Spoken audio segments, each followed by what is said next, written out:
Bonjour et bienvenue dans Carnet de guerre, ce carnet de guerre consacré aux sorties de TGCM de novembre 2019.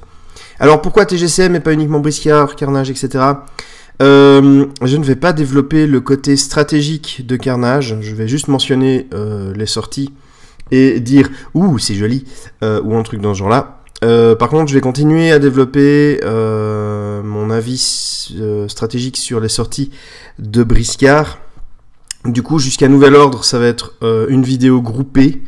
Et si je fais des vidéos stratégiques sur Carnage, du coup, je ferai 2 vidéos par mois. Une pour Briscard et une pour Carnage. Le mois de novembre chez TGCM, c'est le mois des sorties de Noël. C'est le mois des petites exclus, c'est le mois des éditions limitées, c'est le mois de toutes les folies. Et une fois de plus, ça n'a pas manqué. Nous avons donc pour Briscard Jingle Bell et les Lutrines. Figurines qui annoncent sans doute peut-être, je ne sais pas, des Selk, voilà. Bref, Jingle Bell et les Lutrines, figurines sculptées par Emmanuel Ponty, peint par Gwenaël Julie Boulard, pardon, et des figurines, moi je trouve extrêmement drôles. Comme beaucoup de figurines de Noël, elles sont très très funky. J'aime bien le côté petite chorale de Noël tout à fait insupportable comme on voit dans de nombreux films. Là, j'ai les Gremlins en tête, hein, en regardant les Lutrines. Je vais pas vous mentir que j'ai plus l'impression d'avoir la petite chorale de Gremlins 1. Et bref, vous regardez le film si vous ne l'avez pas vu, ou re-regardez-le si vous l'avez vu, mais ça vaut la peine. Et Jingle Bell qui a l'air d'être complètement dans son trip de Noël et qui a l'air d'être tellement dedans que ça doit être juste insupportable. Bref, on a juste envie de leur taper dessus et de les faire souffrir immensément parce que évidemment Noël c'est l'amour, la gentillesse et la passion. Qu'est-ce qu'on a comme profil pour ces petits animaux-là? Profil que vous pouvez, ça dépend quand vous regardez ces vidéos, télécharger sur la section téléchargement de TGCM. Il n'y aura pas de carte de référence dans la boîte avec les figurines. Donc, à vous de les télécharger, de les imprimer. Alors, Jingle Bell, 80 pièces d'or, constitue 3 dextérité 6, force 3, mental 5, 4 de mouvement, 8 PA, 24 points de vie. Kerry Steel, 3 dégâts, 2 mains contendant, réussite critique sur 1 et 10. Son en cas de réussite critique, remplace les effets classiques.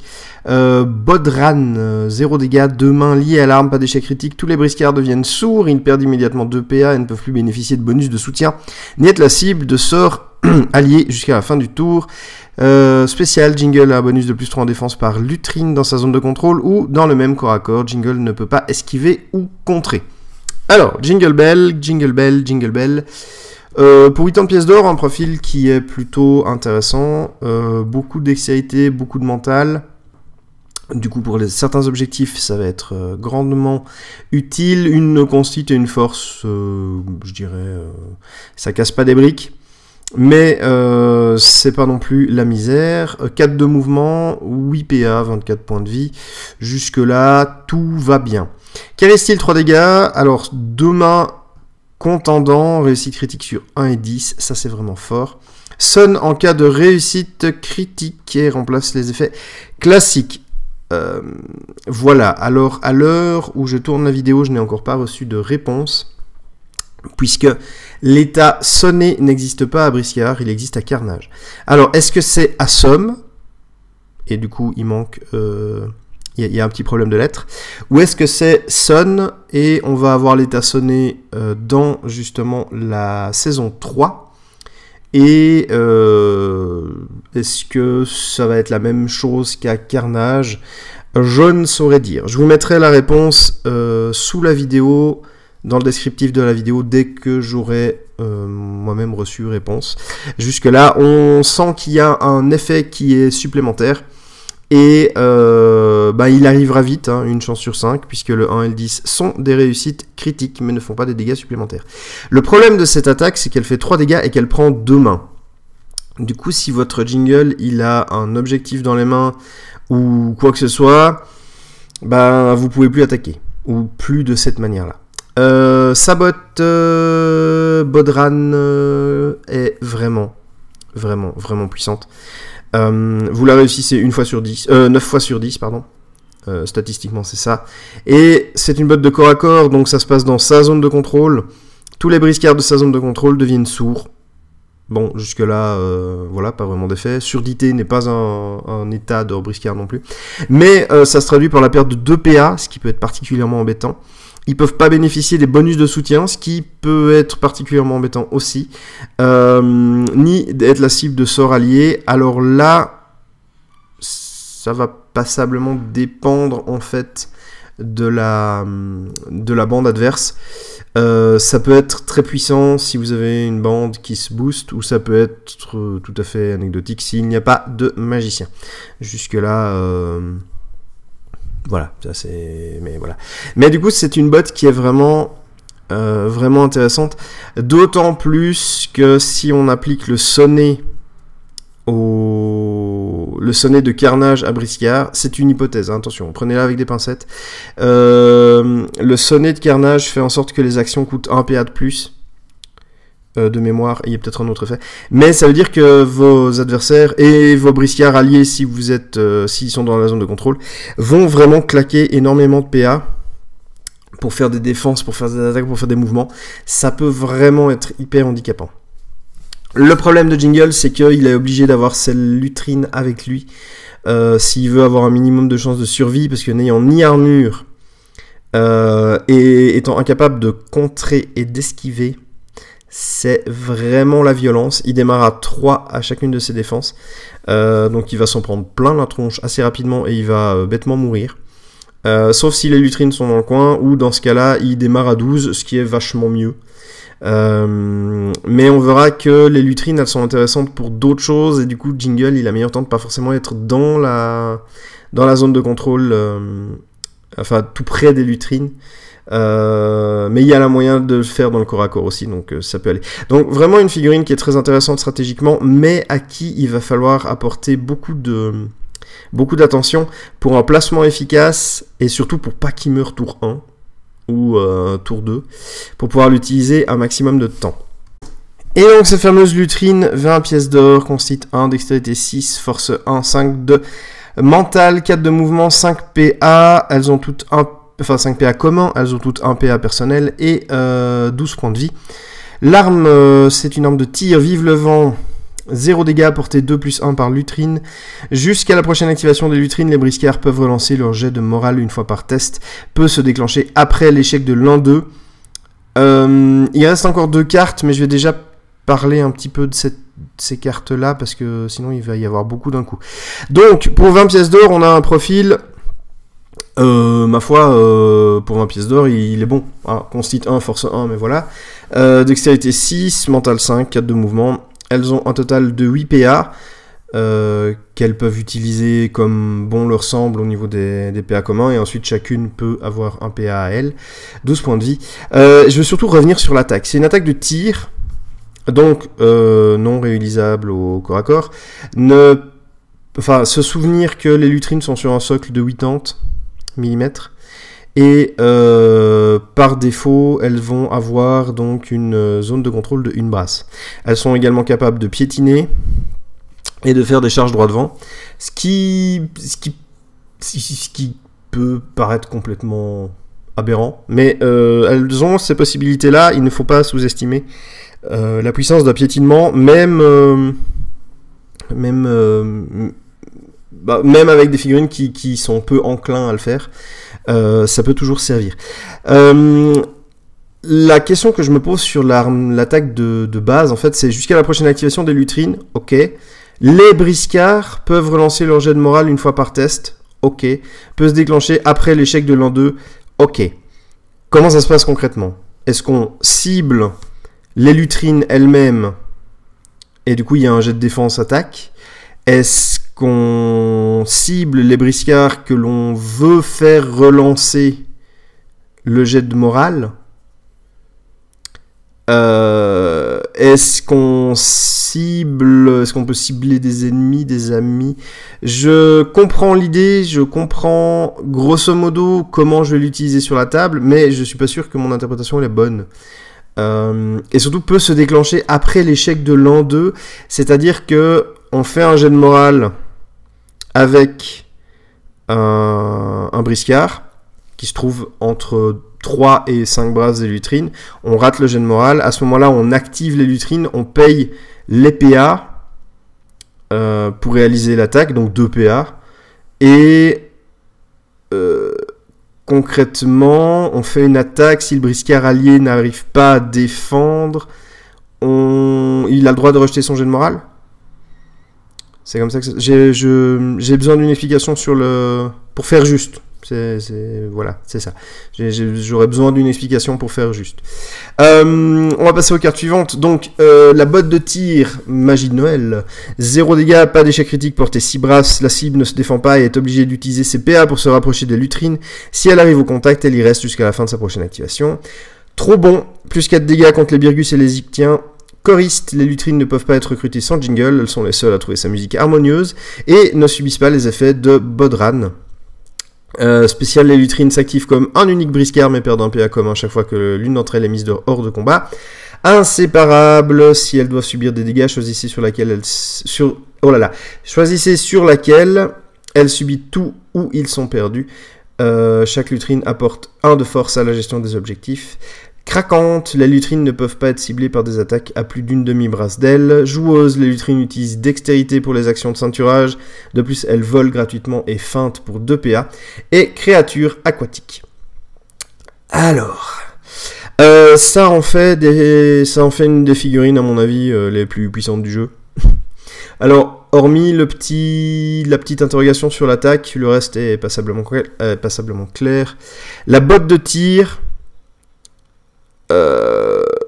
pas d'échec critique, vous ciblez une figurine, la cible elle se défend pas, donc on s'en fout de votre défense, et à son tour elle est obligée d'utiliser ses PA pour se rapprocher des lutrines. Alors pour moi c'est pas...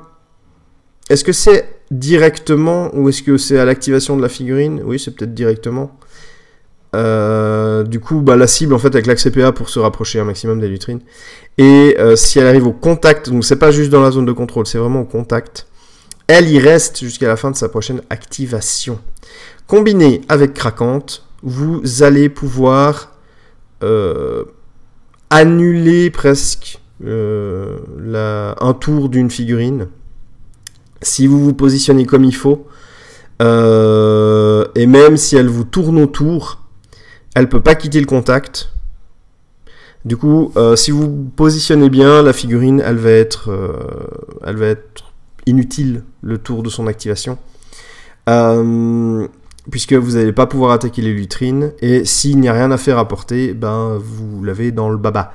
Ça veut dire que ça marche sur les montures, ça marche sur un colosse. Ça peut vraiment, vraiment être très compliqué pour la figurine adverse de pouvoir se rendre utile. Concrètement, vous faites ça sur Octoros, voilà quoi. Donc, il est un petit peu embêté parce qu'il peut pas attaquer les lutrines. Enfin, il peut pas les cibler. Je pense qu'une attaque de zone, ça peut être tordu, hein, mais comme une attaque de zone peut cibler une autre figurine et toucher celle-là sans pour autant la cibler, il y a moyen de jouer sur les mots, il y a moyen de jouer sur les règles. Il y a moyen de faire 2-3 trucs, mais grosso modo, vous allez pouvoir normalement immobiliser, rendre inutile le tour d'une figurine, et dans Briscard, c'est vraiment très important.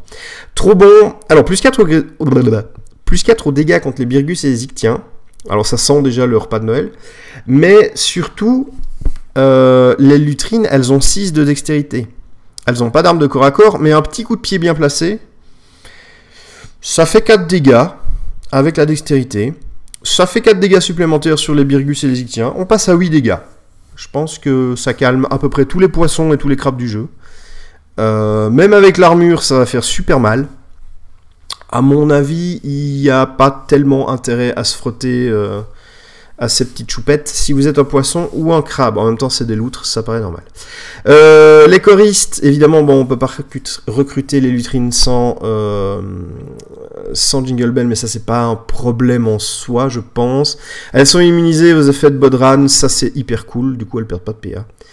Elles s'activent comme un seul et unique briscard, mais elles perdent un PA commun chaque fois que l'une d'entre elles est mise hors de combat, ce qui en fait quand même un pool plutôt agréable. On passe à 8 PA, Ça fait 8, 6, 4 en fonction du nombre de lutrines que vous avez sur le socle. Il y a pire. Je trouve qu'il y a pire. Et j'aime bien l'idée des PA communs et des PA individuels. Les calamini de Noël, par exemple, sont tout à fait dégueulasses parce que juste la figurine a 18 PA, tandis que ça, je trouve que c'est beaucoup plus équilibré et beaucoup plus malin pour éviter un gros déséquilibre. Inséparable. Alors, inséparable, il y a peut-être moyen de jouer aussi sur les mots, mais je pense que ce serait faire preuve de mauvaise foi. En cette période de fête, c'est quand même un comble.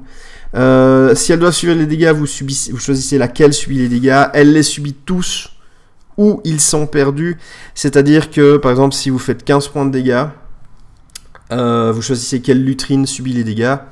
Les 3 dégâts excédentaires, elles ont 12 PV. Donc imaginons que la lutrine était full PV. Les 3 dégâts excédentaires ne sont pas reportés sur les autres. Moi, je le traduis comme ça. Maintenant, je pense qu'il y a assez de gens qui sont... Enfin, il y a assez de personnes qui ont envie juste d'être des petits cons. Pour avoir dit, ah non, mais elle subit tous les dégâts, mais si ça dépasse l'excédent, ça compte pas. Il y a moyen de faire des trucs, mais j'ai pas envie de débattre là-dessus. Chaque lutrine apporte 1 de force pour la gestion des objectifs, ce qui est tout à fait agréable si elles doivent porter des coffres, balancer des tabourets, etc. Ça va être intéressant. Craquante, on en a déjà parlé, je trouve que c'est vraiment une des compétences spéciales les plus fortes du jeu. Il va falloir les allumer au tir. Et voilà. Et joueuses, elles utilisent dextérité pour ceinturer. Ça va donc être des ceintureuses plutôt 6 de dex, c'est quand même pas mal. Elles volent gratos. Voilà, donc fini les pièces d'or dans les poches, les petits chanteurs de Noël qui piquent des trucs.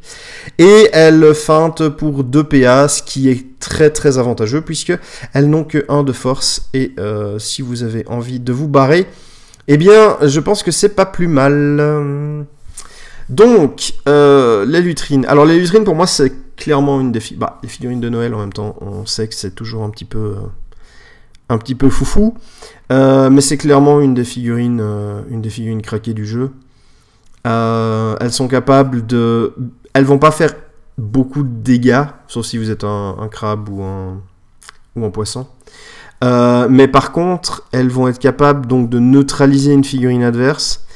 Elles vont être capables aussi de donner un bonus à Jingle pour qu'il enlève des PA aux figurines, à toutes les figurines, à part elles. Elles sont capables de ceinturer plutôt comme il faut, mais elles sont aussi capables après de gérer grâce à leur grand socle. Elles ont une zone de contrôle de 1 brasse, ce qui leur permet de faire pas mal de choses à distance. Elles ont une excellente dextérité, elles ont un bon mental, elles peuvent réaliser des objectifs. Non, vraiment, les lutrines sont des figurines très très intéressantes. Et leur capacité justement à bien encaisser les dégâts. Donc si vous gérez bien ça et que vous n'avez pas non plus un mec qui fait 65 dégâts à chaque fois qui tape, vous êtes capable justement de mettre, ah bah là je peux mettre quelques dégâts sur celle-ci, je peux mettre quelques dégâts sur l'autre, je peux mettre quelques dégâts sur la troisième, et dès qu'il y a une grosse attaque qui passe, par exemple s'il reste 4 PV et que la figurine en face elle vous fait, j'en sais rien moi, elle vous fait 25 dégâts parce qu'il a fait des critiques à la chaîne, bah vous dites bah là il reste 2 PV sur celle-là, je mets tout dessus, et du coup les 23 dégâts supplémentaires ils sont perdus, donc vous avez une très très très bonne survivabilité avec ces lutrines. De même vous avez, elles peuvent pas être ciblées par des attaques au corps à corps, concrètement. À moins d'avoir allonge sur une arme, la plupart des figurines de contact elles vont rien pouvoir vous faire parce qu'elles ne pourront pas être ciblées par des attaques à plus d'une elles ne peuvent être ciblées que par des attaques à plus d'une demi-brasse. Du coup, comme la zone de contrôle des figurines sur socle de 40 mm, c'est une demi-brasse, elles pourront jamais être tapées au corps à corps. Il y a énormément de Kintor qui vont être complètement inutilisables sur ces figurines-là. Et ça va vraiment être une petite figurine qui va être très très embêtante. Avec ce qu'il y a, on peut déjà faire une liste de Noël. Mais vous prenez les calamini de Noël, vous prenez Jingle Bell, les lutrines, vous avez 2 socles de 40... vous avez un socle de 40 mm et 2 socles de 80 mm pour 200 points. Derrière, vous rajoutez un Grinch, un Sasquatch, même un Père Dodo pour fiabiliser sur le jet de dés. Vous rajoutez Calibou, mais mon Dieu, mais vous rajoutez juste Calibou, mais c'est l'apocalypse. J'ai envie de pleurer rien que d'imaginer ce genre de combo chez mon adversaire. Ça va donner un truc, mais complètement craqué. Il y a moyen de faire énormément de choses. Et je viens de penser que, comme je joue Maok, j'ai accès au sort. C'est un sort qui est... Je sais pas si c'est Mantra ou si c'est l'autre qui est avec Nippo Niwo. Je crois que c'est le sort avec Nippo Niwo. Qui lui permettrait, en fait, de faire une deuxième botte aux lutrines. Tu peux réutiliser ta botte une fois. Mais 2 figurines qui sont scotchées aux lutrines, qui peuvent pas l'attaquer au contact. Mais c'est complètement... Ah mon Dieu, mais ma tête est en train de fumer.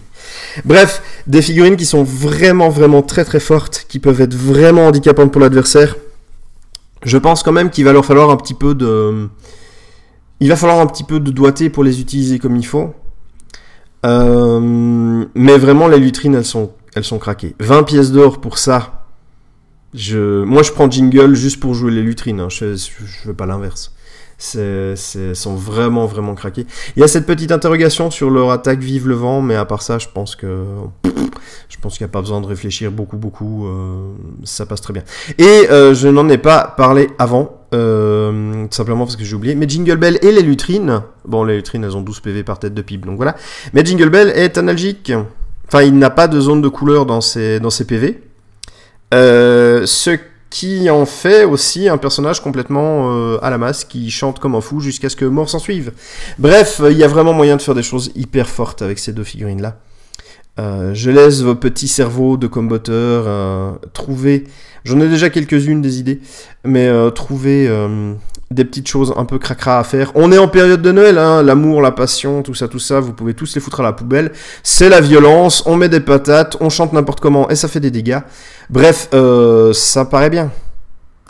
On passe sur les sorties Carnage, et ce mois de novembre, eh bien, on a été gâtés puisque nous avons d'abord eu le starter Kerops avec le tambour et les 2 guerriers Kerops. 2 guerriers Kerops sont livrés avec les profils niveau 1 et niveau 2. Également tout ce qu'il y a dans le starter pack, hein, le petit livre, la réglette, les dés, machin. Figurines qui sont accessibles également à l'unité. Donc pour ceux qui n'avaient pas pris des Kerops au Kickstarter, vous avez la possibilité de renforcer votre bande ou alors de commencer ce type d'armée. Vous avez également en disposition le marqueur d'objectif Kerops, qui est à la fois une très très jolie pièce. Moi j'aime beaucoup ce marqueur, je trouve qu'il est très bien. Sur la table de jeu, il claque carrément, il est vraiment... je pense que ma préférence va au Goon, qu'on verra en janvier. Si vous ne l'avez pas vu avant. Mais le Kerops reste un excellent marqueur. Si je le trouve moins bon que le Goon, enfin moins bien que le Goon, c'est surtout parce qu'il est vraiment chiant à monter. La plupart des figurines de TGCM, c'est fait... Enfin, on n'est pas obligé d'être un bricoleur et un maquettiste forcément très accompli pour les coller, ça se colle suffisamment bien. Mais par contre, celui-là, il va vous falloir un petit peu de pratique. Mais on y arrive quand même très bien, et avec un petit peu de green stuff, un petit peu de colle et un petit peu de sable, on arrive à masquer assez facilement les petits problèmes qu'il pourrait y avoir au montage. Mais surtout en novembre, beaucoup attendaient le collector pack de la Guilde Noire. On avait eu des rumeurs, les rumeurs s'étaient avérées exactes, et du coup on a ce pack de 3 figurines superbes qui correspond aux 3/5 de la Guilde Noire qu'on retrouve dans le roman, à savoir Matisse, Barbatos et Gaker, Gakere, je ne sais pas. Que dire, les figurines sont superbes, le charisme de cette Guilde Noire, je pense... Bon, voilà, la plupart des gens ont retenu, s'ils ont lu le roman, ils ont retenu la Guilde Noire et quelques noms à droite à gauche. Mais la Guilde Noire, en tout cas, elle reste marquée dans les esprits. D'ailleurs, je vais quand même poser une petite note un peu plus sombre.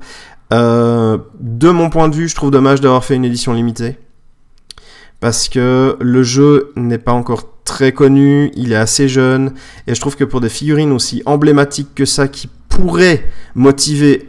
Ces 3 figurines-là peuvent motiver n'importe qui à commencer Carnage. Sincèrement. Elles sont vraiment, vraiment superbes. Et du coup, je sais pas, alors peut-être qu'après, vous allez sortir en blister, peut-être qu'après, il y aura encore un pack Guilde Noire, avec les 2 Kérops en plus. Enfin, peut-être que vous avez des idées. À ce propos, mais je pense que c'est dommage de limiter ce charisme figurinesque à 250 exemplaires. Voilà, ça c'était mon petit point sombre pour les sorties de novembre. Mais à part ça, vraiment très très joli. Et elles vont faire plaisir à plein de gens, que ce soit des joueurs, que ce soit des collectionneurs, que ce soit des peintres. Je pense qu'il y a pas mal de gens qui vont s'éclater sur ces figurines-là.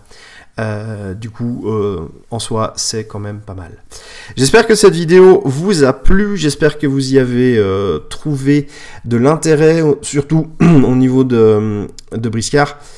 J'ai pas vraiment parlé de Carnage, hein, voilà. Si vous avez des idées de compos, si vous voyez des combos bien dégueulasses que vous avez envie de partager avec les gens parce que vous êtes un type cool ou une fille cool et que pour vous le plaisir du jeu passe avant la gagne, eh bien vous pouvez mettre vos idées, vos commentaires sous la vidéo, sur le Facebook de Carnage, de Briscard, sur le forum de TGCM, car oui, le forum existe toujours. Alors n'hésitez pas, partageons, communiquons, la figurine c'est la fête et on joue avec son adversaire et pas contre. En période de Noël, il faut avoir des petits messages positifs, c'est quand même cool. D'ici à la prochaine vidéo, eh bien, passez un joyeux Noël, de joyeuses fêtes et que les dés soient avec vous.